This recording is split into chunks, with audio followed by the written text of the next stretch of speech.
What's happening, guys? So, full time at the London Stadium, aka EastEnders FC, right?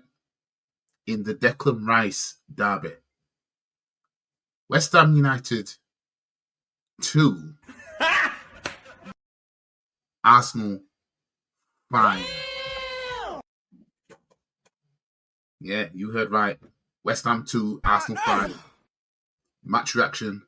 Let's get it.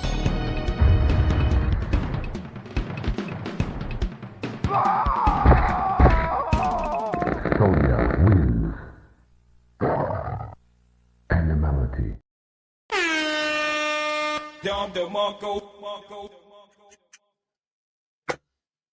I mean, the first, half an hour, we were just running right. My score prediction for this game was 4-1, right? One thing I got right is that we win by 3 goals, right? I got that right. But fam, when it got to 3-0, I thought, well, I doubt we're just going to stay at 4 because I predicted 4-1.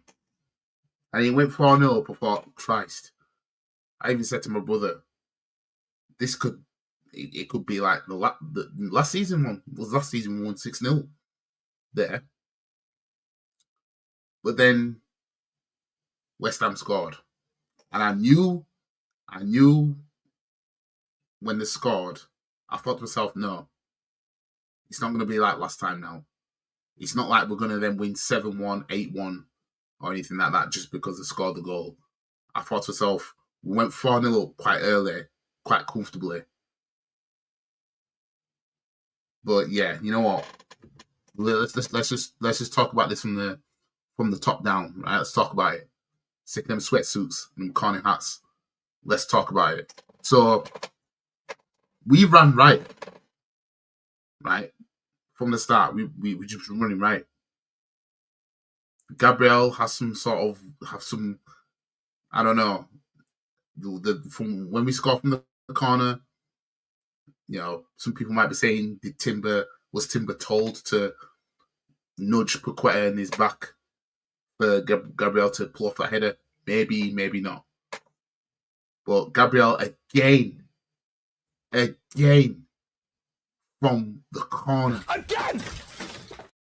Jesus. Saka with another assist. Again! Fam, like, if there's things guaranteed in life right now, it's death, taxes, and Saka assisting Gabriel to score yet another corner in another game. Again! Jeez. Now, that happened.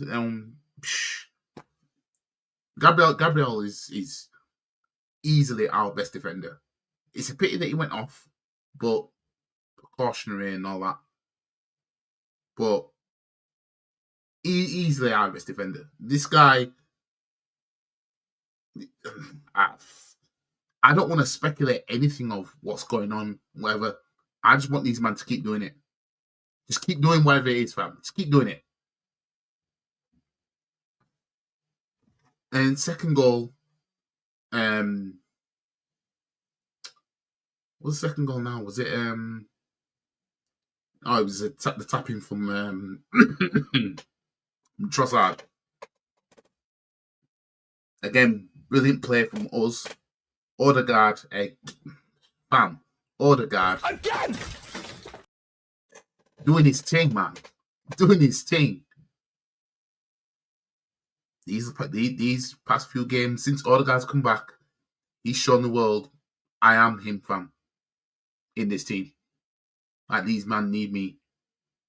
Like, 2023 season, some would say, well, you lost to Saliba in the last quarter of that season. And if it wasn't for that, you probably wouldn't win the league, blah, blah, blah. It seems Odegaard, he's the attacking version, you know what I mean? Like, take him out. You know what I mean? We look lost. And I've speculated this before anyway. I even said it last season when we beat, I think it was Sheffield United 6-0. and we took Odegaard off, and we just couldn't control the midfield. I said it since way back then. You know what I mean? But Odegaard lifted the ball over, Saka taps it across, Havertz misses it, Trossard taps it into an empty net. Well, essentially an empty net. 2-0. Bam. Like,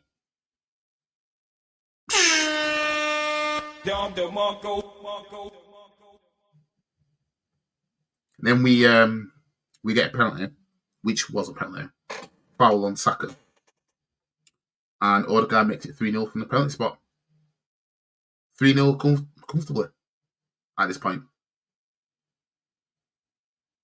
And then ball gets lifted up. Trossard with a good assist, by the way, with his left foot. Ball over the top. Havertz runs onto it. 1-on-1 with the keeper, puts it past him. 4-0.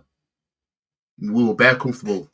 And then they got a foul, which was never a foul in all fairness. I mean, having seen the replay, that was never a foul, but you know, it is what it is. They gave it. And in fact, no, sorry, that was for West Ham's second goal, because that was a free kick. Their first goal, West Ham's first goal was bullshit. Now, I don't know what was going on there. How could they just cut through? How could West Ham cut through all our attack defenders and everything like that with just that one pass? And then Wan-Bissaka's there to put it, slot it home. That was some bullshit. I ain't gonna lie. That was some bullshit. I mean, just cut through our defense.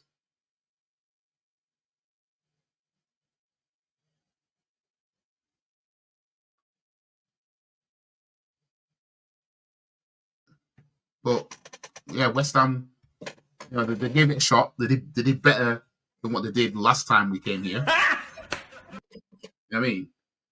But then we get another penalty, and Saka this time slots it home for the fifth goal to make it 5-2.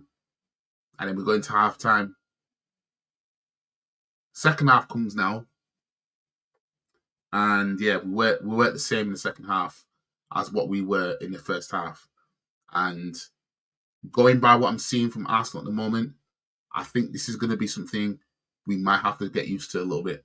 We might have to get used to Arsenal going in comfortable positions in games, semi-throw it away, but then hang on in the second half. That seems to be, because against Sporting, it was kind of the same thing. We were cruising, half-time came, and then second half comes now. Sporting all over us, we're struggling and everything like that. And then we get a penalty, and then everything's all right now. I mean, it was a similar kind of thing in this game. Cruising 4-0 up, blah, blah, blah, bang. They get 2 goals, West Ham. So the momentum's with them, and then we just get another goal, and then we just go from there. So it's a bit like going guns blazing, and you're winning, and then you start taking the fourth pedal. I think that's what we're gonna have to try and get used to right now, because the last 2 games now, this is what I've been seeing. This is what I've been seeing in the last 2 games, and you know, you kind of know what you're getting. Sometimes you kind of know what you're getting from Arsenal with how they perform in 2 big games. But obviously, I'm happy we got the win and everything like that. There was some close chances in the second half from West Ham and Arsenal. I like how we're making. For example, Martinelli didn't play this game at all today. He was on the bench, wasn't used as a sub and everything like that. So we're now at a level where we're not playing the same starting 11 every single game, and we're chopping and changing. And it was always going to be interesting how Arteta was going to manage his team with this new Champions League phase. It was always going to be interesting. Now we can win games like this, and we don't have to have our best front three on the pitch. You know what I mean? We don't have to have them all there simultaneously. And to be fair, this is what I kind of missed from Arsenal, because in recent times we've been getting used to us just using our best 11 every single game. But now we don't seem to be using our absolute best 11 every single game. Now, as for Calafiori,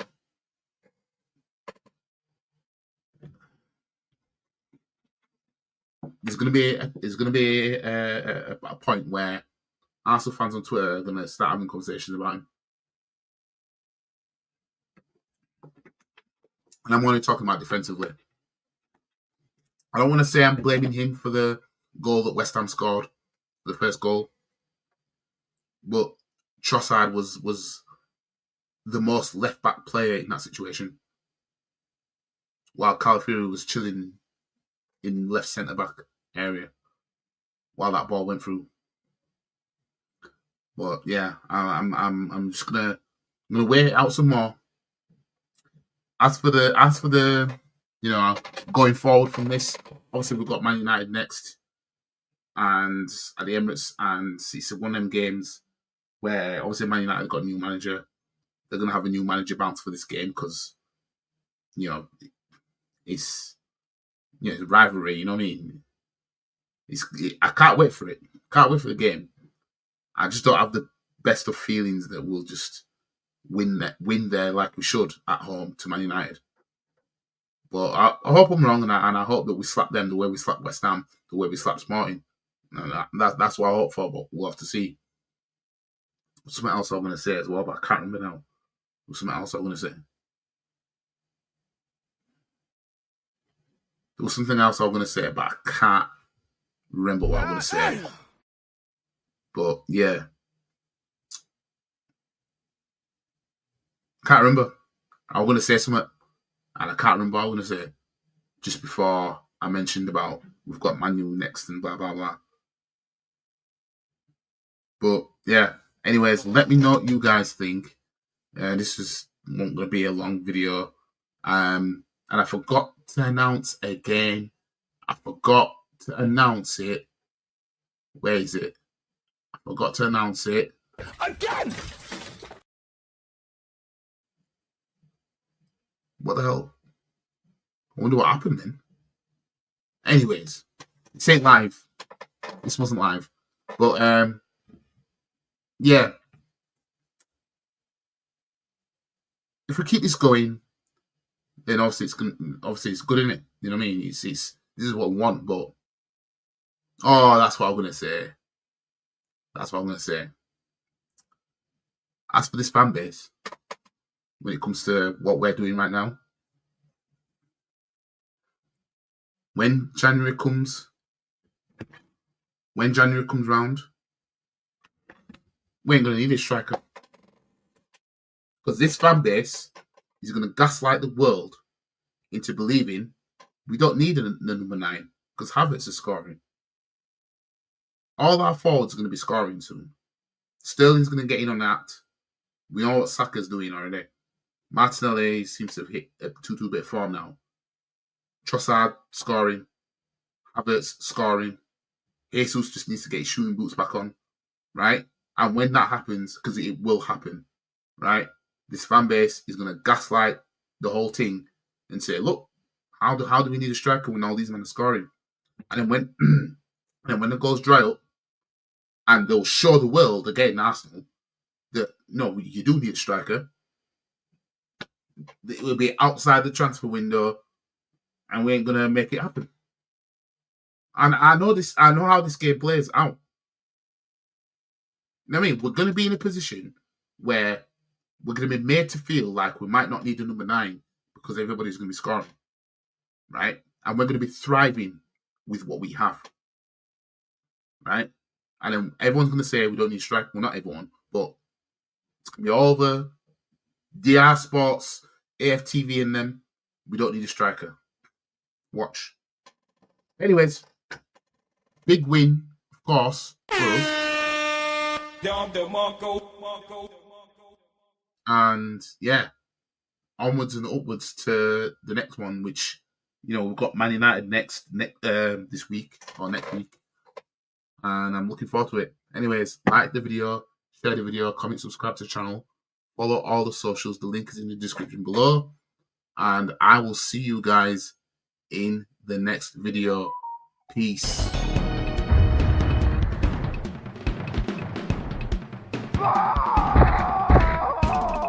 Sonia wins.